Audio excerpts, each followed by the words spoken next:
जयशंकर ने रूबियो से बात की तो रूबियो ने सीधा धमका दिया कि we are going to attack if you are not going to follow our instructions. लेकिन उन्होंने क्या बोला ये भी बाहर आ गया। और जब मैं एक से देखता हूं उसको तो मेरी एक बार फिर नजर शर्म से झुकती है। ऐसा लगता है कि मानो किसी ने चेहरे पे काली पोत दी। माफी मांगने की तो बात छोड़ दीजिए, वो खेद व्यक्त करने को भी तैयार नहीं कि हमने किसी को मारा है। 3 भारतीयों की हत्या करने के बाद रूबियो ने जयशंकर से बदतमीजी की। जिस पर भी चाइनीज क्रू मेंबर थे या रशियन क्रू मेंबर थे उस पर हमला नहीं किया गया अमेरिका के द्वारा, और उन्हें पता था कि इंडिया पर अटैक करेंगे, ये कमजोर नसें कुछ नहीं करेंगे, चुप होकर रह जाएंगे लोग। सिर्फ अपनी छाती 56 इंच की गिनवाते और अंदर कलेजा ही नाम। सरकार में, कायराना सरकार में इतनी हिम्मत नहीं कि उनको जवाब दे सके। और ये कायर आदमी, ये झूठा, ये ईरान के खिलाफ भारत को भड़काने के लिए कहता है कि ईरान ने हमले किए, जबकि उसके विदेश मंत्री और उसकी नेवी बोलते हैं कि हमने हमले किए। इसे डिप्लोमेसी नहीं कहती है साहब, इसे थप्पड़ क्रेसी कहते हैं कि वो आता है और थप्पड़ मार के चला जाता है और हम सहन करते जा रहे हैं, सहन करते जा रहे हैं, सहन करते जा रहे हैं। जिनको हम बाप बना के बैठे हैं वो हमें रोज जूते के नीचे रोंद रहा है। हम मार खाने के बाद जूते चाटने चले जाते हैं और उनकी 2 बातें सुन के आते हैं और उसी को बोलते हैं कि हमको आशीर्वाद मिल गया। भारत के जो 3-4 क्रू मेंबर मारे गए हैं अमेरिका की मिसाइल हमलों में शिप्स पर, अमेरिका ने उसके ऊपर कोई खेद व्यक्त नहीं किया है और कोई माफी नहीं मांगी है, बल्कि ये कहा है कि जो भी जहाज उल्लंघन करेगा उस पर हम अटैक करेंगे, चाहे कोई भी हो, और उन्होंने गलती की है, उनको सजा भोगी है उन्होंने। जयशंकर ने रूबियो से बात की तो रूबियो ने सीधा धमका दिया कि we are going to attack if you are not going to follow our instructions. अब ये तो ओपनली दादागिरी है और जयशंकर ने चुप करके सुन लिया। नहीं, we protest it, we don't accept it. क्या फायदा, आपने एक्शन क्या लिया? आपको बोलना चाहिए था कि आप माफी मांगो। माफी मांगने की तो बात छोड़ दीजिए, वो खेद व्यक्त करने को भी तैयार नहीं कि हमने किसी को मारा है। उनके अपने अगर 3 आदमी मर जाए ना अमेरिकन, तो पूरी दुनिया में हल्ला गुल्ला मचा देते हैं, क्योंकि उनकी जानों की कीमत है और जो हमारी जान है वो कॉकरोच है साहब। तो हमारी सरकार कैसे बोलेगी कॉकरोच के लिए? हमारी जान की कोई कीमत नहीं है। 145 करोड़ है ना, करोड़ों मर भी जाए क्या फर्क पड़ता है? कायरों की सरकार है तो कायरों की सरकार प्रोटेस्ट कैसे कर सकती है? ये कैसे कह सकती है कि आप माफी मांगो? इतनी हिम्मत कहां से आएगी उसके पास? हमें इस बात से पता लग जाना चाहिए कि अमेरिका हमको कितनी अहमियत देता है। एक सिचुएशन सोचिए, अगर इस क्रू मेंबर की जगह 3 रशियन मारे जाते या 3 चाइनीज मारे जाते, जस्ट सोचिए आप, मैं आपको बता रहा हूं कि इन क्रू मेंबर के अंदर 3 रशियन मारे जाते या 3 चाइनीज मारे जाते तो क्या होता?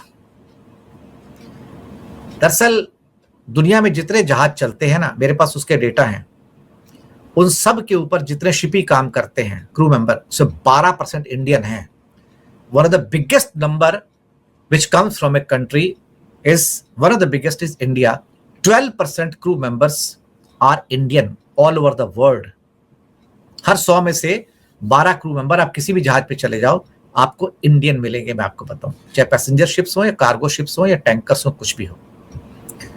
एक और बात भी निकली आज, ये सारे हमले उन शिप्स के ऊपर हुए जो शिप्स ना तो रशियन थे और ना चाइनीज थे। आप गौर फरमाइएगा मैं क्या कह रहा हूं, आज ये बातें निकल कर आ रही हैं। एक भी हमला उस शिप पे नहीं हुआ जो चाइनीज वेसल था या जिसपे चाइनीज क्रू मेंबर थे। एक भी हमला उस शिप पे नहीं हुआ जिस पर रशियन क्रू मेंबर थे, भले ही रशिया का शिप था या नहीं था, भले ही चाइना का शिप था या नहीं था, लेकिन जिस पर भी चाइनीज क्रू मेंबर थे या रशियन क्रू मेंबर थे उस पर हमला नहीं किया गया अमेरिका के द्वारा। उन पर हमला किया गया जिस पर इंडियन थे मोस्टली। इसका मतलब इन्हें पता था कि किस पर हमला करना है, उन्हें पता था कि किस पर अटैक करेंगे तो बात बिगड़ जाएगी और वहां से रिटेलिएशन होगा, और उन्हें पता था कि इंडिया पर अटैक करेंगे ये कमजोर नसें कुछ नहीं करेंगे, चुप होकर रह जाएंगे लोग। कायर सरकार हो तो कोई क्या कर सकता है? It's a covered government we have got. क्या चाइना चुप बैठता था अगर उसके 3 क्रू मेंबर मर जाते थे? तो क्या रशिया चुप बैठता था अगर उसके 3 क्रू मेंबर मर जाते थे? तो तूफान उठा देते थे साहब, तूफान, मैं बता रहा हूं आपको। और अमेरिका से वो तूफान संभलता नहीं था। अमेरिका को पता पंगा किससे लेना है। पंजाबी में एक शब्द आता है पंगा, टसल किससे लेनी है, उसे पता है पंगा किससे लेना है, कि इंडिया से लेगा चलेगा, इंडिया वाले कुछ नहीं बोलेंगे साहब।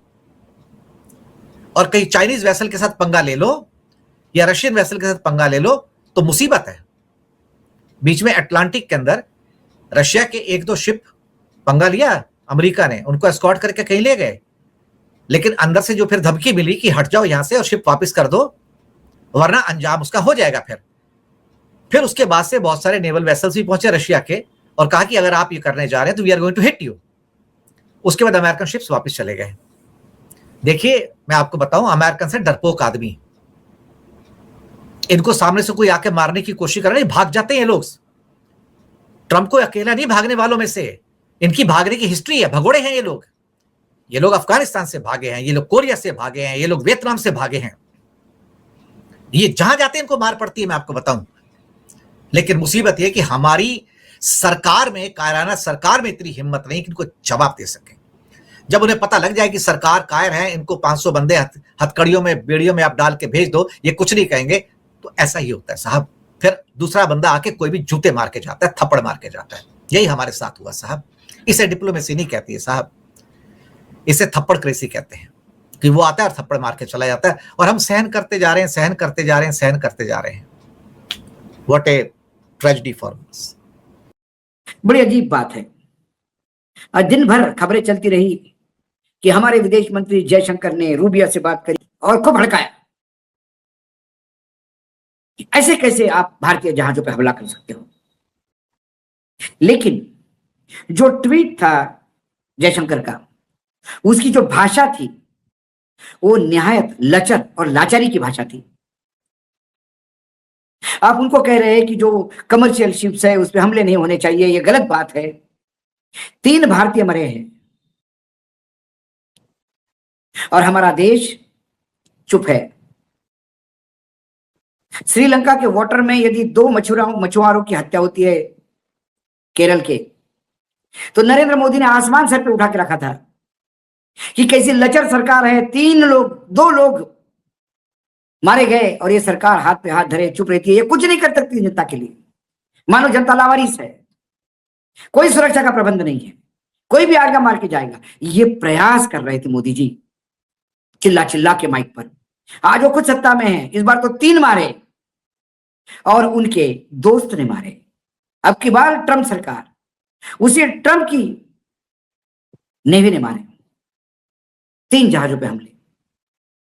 और सरकार बता रही थी कि हमारे विदेश मंत्री ने हड़काया, लेकिन विदेश मंत्री का ट्वीट बता रहा था कि वहां क्या हो गया होगा।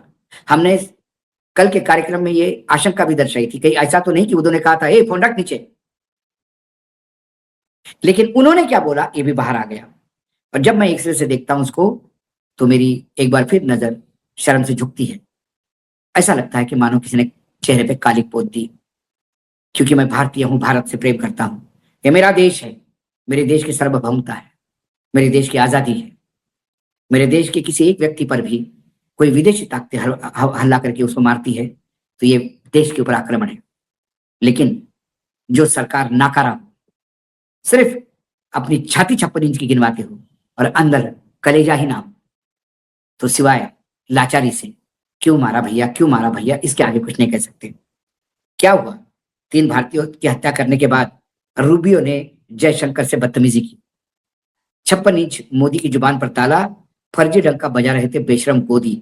हमने हमेशा कहा कि आप दूसरी तरफ क्या हुआ ये देखें। क्या खबर थी जिसको एक्सरे से नीचे मैंने देखा? खबर यह है कि होर्मुज से सभी जहाजों को अमेरिका सेना के आदेशों को तुरंत मानना चाहिए, जयशंकर से बोली। जयशंकर से अमेरिका के विदेश मंत्री मार्को रूबियो से बातचीत के दौरान अमेरिकी हमले में हुए 3 भारतीय नाविकों की मौत का मुद्दा उठाया। रूबियो ने जयशंकर से कहा कि होर्मुज में सभी जहाजों को अमेरिकी आदेश को तुरंत मानना चाहिए।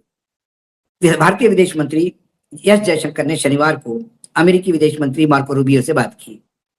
उन्होंने ओमान की खाड़ी में एक मर्चेंट जहाज पर हुए अमेरिकी सैन्य हमले में 3 भारतीय नाविकों की मौत का मुद्दा उठाया। बातचीत के दौरान मार्को रूबियो ने जयशंकर से 2 टूक कहा कि होर्मुज में सभी जहाजों को अमेरिकन सेना को तुरंत मानना चाहिए, उनके आदेश को। यूरोप की यात्रा पर गए जयशंकर ने रूबियो से फोन पर बातचीत हुई। न्यूज एजेंसी पीटीआई के अनुसार अमेरिकी विदेश मंत्री रूबियो ने जयशंकर से कहा कि सभी कमर्शियल जहाजों को तुरंत हॉर्मुज स्ट्रेट में अमेरिकन सेना का आदेशों का पालन करना चाहिए। उन्होंने जयशंकर से कहा कि अमेरिकी नाकेबंदी का उल्लंघन और ईरानी तेल की अवैध ढुलाई बर्दाश्त नहीं की जाएगी। बातचीत के बाद विदेश मंत्री जयशंकर ने कमर्शियल जहाज के खिलाफ अमेरिकी सेना की जानलेवा कार्रवाई को गलत बताया। जयशंकर ने सोशल मीडिया पे कहा कि आज शाम अमेरिकी विदेश मंत्री मार्को रूबियो से बात की। मैंने खाड़ी में अमेरिकी नौसेना पर उनके हमलों पर भारत की कड़ी आपत्ति दोहराई, जिनमें 3 भारतीय नाविक मारे गए। उन्होंने कहा कि कमर्शियल शिपिंग के खिलाफ ऐसे जानलेवा कार्रवाई उचित नहीं। ये देखिए क्या डंकी की चोट पे उनको कड़े शब्दों में बोला कि कमर्शियल शिपिंग के खिलाफ ऐसी जानलेवा कार्रवाई उचित नहीं है। ट्रंप ने शुक्रवार को अपने सोशल मीडिया मंच जो है ट्रूथ सोशल पर एक पोस्ट में दावा किया कि भारतीय जहाजों को हॉर्मुज से निकलते समय उन पर कल रात किया गया ईरानी ड्रोन का हमला बिल्कुल अस्वीकार्य है। ये जो ट्रूथ सोशल पे रोज झूठ परोसता है, ये इनके आपस में ही इनको नहीं पता। एक तरफ अमेरिकन आर्मी नेवी कहती है कि हमने हमले किए, ये कहता है कि ईरान ने हमले किया। ये फिर अमेरिका की जो विदेश मंत्री है वो कहती है कि आपको अमेरिकन सेना जो बाहर तटबंदी करते हैं उसकी बात सुननी होगी। इसका और कहा कि ईरान से हॉर्मुज से निकलने वाले जहाज को हम ईरान का तेल लदा होगा तो हम छोड़ेंगे नहीं। इसका मतलब विदेश मंत्री मानती है कि उनके नेवी ने हमले किए, उनकी नेवी बोलती है कि हमने हमले किए। जो कन्वर्सेशन यानी जो डिस्कशन जो वहाँ जहाज के कप्तान का और नेवी के लोगों का कि आप क्या करना है, कैसा जाना है, हमारे पास परमिशन है, हम जा रहे हैं, आपने क्लियर किया, ये सारी बातें हो रही है। इसके बाद नेवी वहां पे हमला करता है और ये कायर आदमी, ये झूठा, ये ईरान के खिलाफ भारत को भड़काने के लिए कहता है कि ईरान ने हमले किए, जबकि उसके विदेश मंत्री और उसकी नेवी बोलती है कि हमने हमले किए। कितने झूठ लोग हैं ये, जिनको हम बाप बना के बैठे हैं। वो हमें रोज जूते के नीचे रोंद रहा है और हम इसमें अपने आप को महिमा मंडित करते हैं। गोदी मीडिया जो लगातार बोल रहा था कि बहुत डंके की चोट पे कड़ा संदेश दिया, आज सब चुप है। रूबिया ने कहा ये सिर्फ गिने चुने सोशल मीडिया पे लोग बता रहे हैं और ये एजेंसी की खबर है, कोई मनगढ़ंत खबर नहीं है। और इस पे आज कोई डिस्कशन नहीं करेगा क्योंकि रूबिया ने उठा के जूता मारा। ईरान से तेल नहीं ले, ये कहने वाले तुम कौन होते हो? यदि अमेरिका की औकात है तो ईरान से तेल लेके जो चीनी जहाज निकलते हैं उन पे हमले क्यों नहीं होते? क्योंकि उन्हें पता है चीनी जहाज पे हमलों का मायना क्या है, चीन कैसा रिएक्ट करता है ये मानना है। जब चीन सुपर पावर नहीं था तब भी चीन अमेरिका को कड़ा संदेश देता था और हमारे यहाँ हम मार खाने के बाद जूते चाटने चले जाते हैं और उनकी 2 बातें सुन के आते हैं और उसी को बोलते हैं कि हमको आशीर्वाद मिल गया। ये है भारतीयों की विदेश में स्थिति। विश्व पटल पर भारत को कितने निचले लेवल पर मोदी सरकार ले गई, इसका एक जीवंत उदाहरण है। अमेरिका भी हमारा बाप बना हुआ है, इजराइल को हम बाप बना के आए हुए हैं और बाकी देश, चाहे रशिया हो, चाहे चाइना हो, चाहे टर्की हो, चाहे बाकी देश हो, वो पाकिस्तान का साथ दे रहे हैं बजाय भारत का।